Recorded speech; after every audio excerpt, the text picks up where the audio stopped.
Hello friends, कैसे हैं आप सब। आज की कहानी है माँ तुम ऐसी होती हो। ये कहानी है सुशील कुमार शर्मा की। विमल बहुत परेशान था। उसे समझ में नहीं आ रहा था कि वो इस परिस्थिति से कैसे निपटे।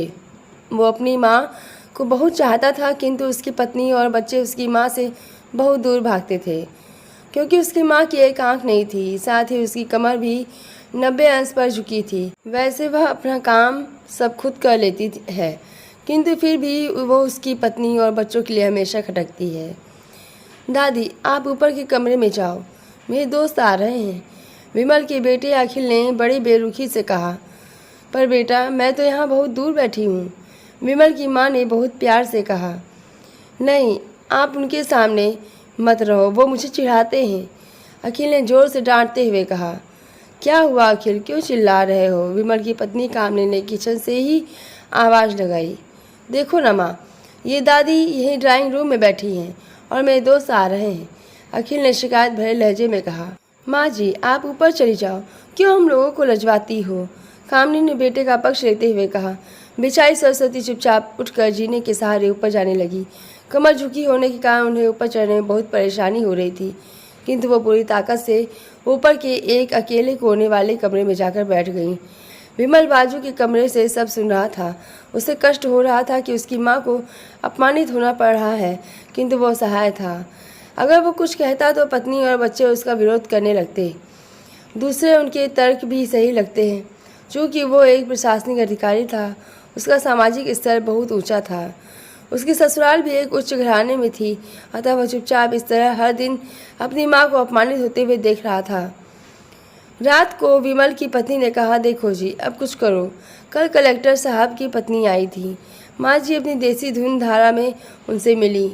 मुझे बहुत शर्म आ रही थी, बताते हुए कि ये मेरी सास हैं।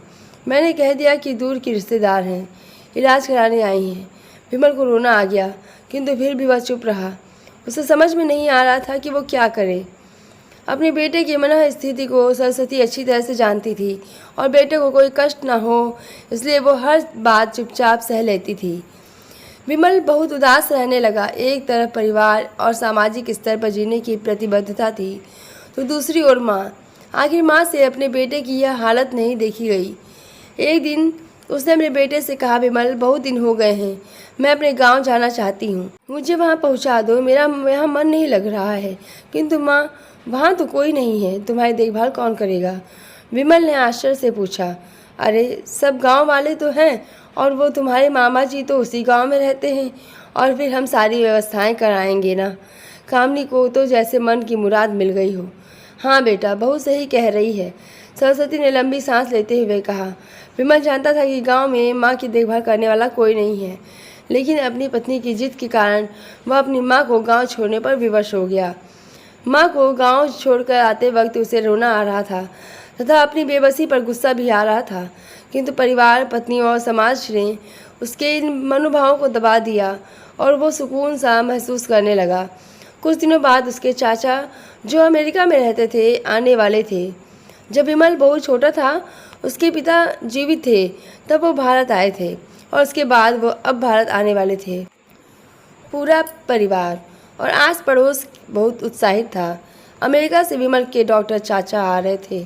डॉक्टर रमेश ने जैसे ही घर में कदम रखा, सबने मिलकर बहुत उत्साह से उनका स्वागत किया। क्यों विमल, भाभी नहीं दिख रही, कहाँ हैं? डॉक्टर रमेश ने उत्सुकतापूर्वक पूछा। जी, वो गांव में रहती हैं, यहाँ उनका मन नहीं लगा, कामनी ने सपाट लहजे में उत्तर दिया। डॉक्टर रमेश ने विमल की ओर देखा तो विमल ने अपनी आंखें झुका ली। डॉक्टर रमेश सब समझ गए। बोले, कल हम भाभी से मिलने गांव चलेंगे सब लोग। दूसरे दिन सभी लोग गांव के लिए घर में पहुंचे। देखा कि सरस्वती को बहुत तेज बुखार है और वो पलंग पर असहाय पड़ी है। डॉक्टर रमेश दौड़कर सरस्वती के पास गए, उनके पैर छूकर रोने लगे।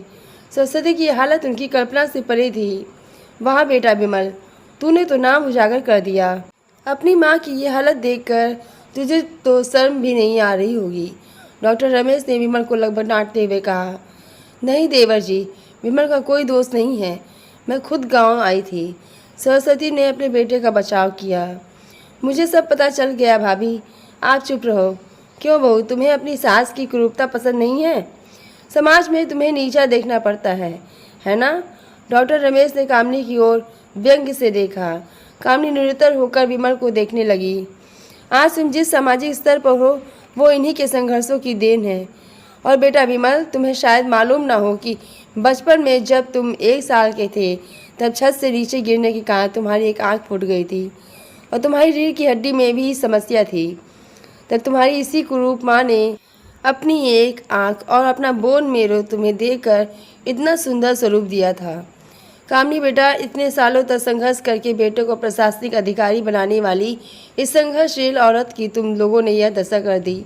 तुम्हें ईश्वर कभी माफ़ नहीं करेगा। डॉक्टर रमेश की आंखों से अश्रु की जलधारा बह रही थी। अब भाभी, अब आप मेरे साथ अमेरिका जाएंगी, यहाँ इन स्वार्थी लोगों के बीच नहीं रहेंगी।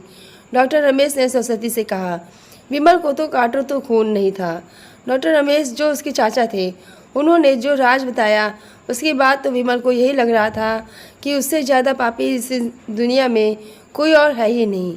वह दौड़ता गया और माँ सरस्वती के कदमों से लिपट गया। माँ, मेरा अपराध अक्षम्य है। मैं जानबूझकर चुप्पी साधे रहा, आपका अपमान करवाता रहा। अब सिर्फ आप ही उस घर में मेरे साथ रहेंगी और कोई नहीं। विमल ने आग्नेय दृष्टि से अपनी पत्नी और बच्चों को देखा। कामिनी को भी बहुत पश्चाताप हो रहा था, किंतु उसकी हिम्मत नहीं हो रही थी कि वो सरस्वती से आंख मिलाए। सरस्वती ने कामिनी की मनः स्थिति को समझकर उसको पुचकारते हुए अपने पास बुलाया और विमल को डांटते हुए कहा, खबरदार, जो मेरी बहू को मुझसे अलग करने की कोशिश की तो तुझे ही घर से बाहर निकाल दूंगी। कामिनी और बच्चों ने सरस्वती के पैर पड़ते हुए अपने व्यवहार पर माफ़ी मांगी और माँ के हृदय ने सबको माफ़ कर दिया।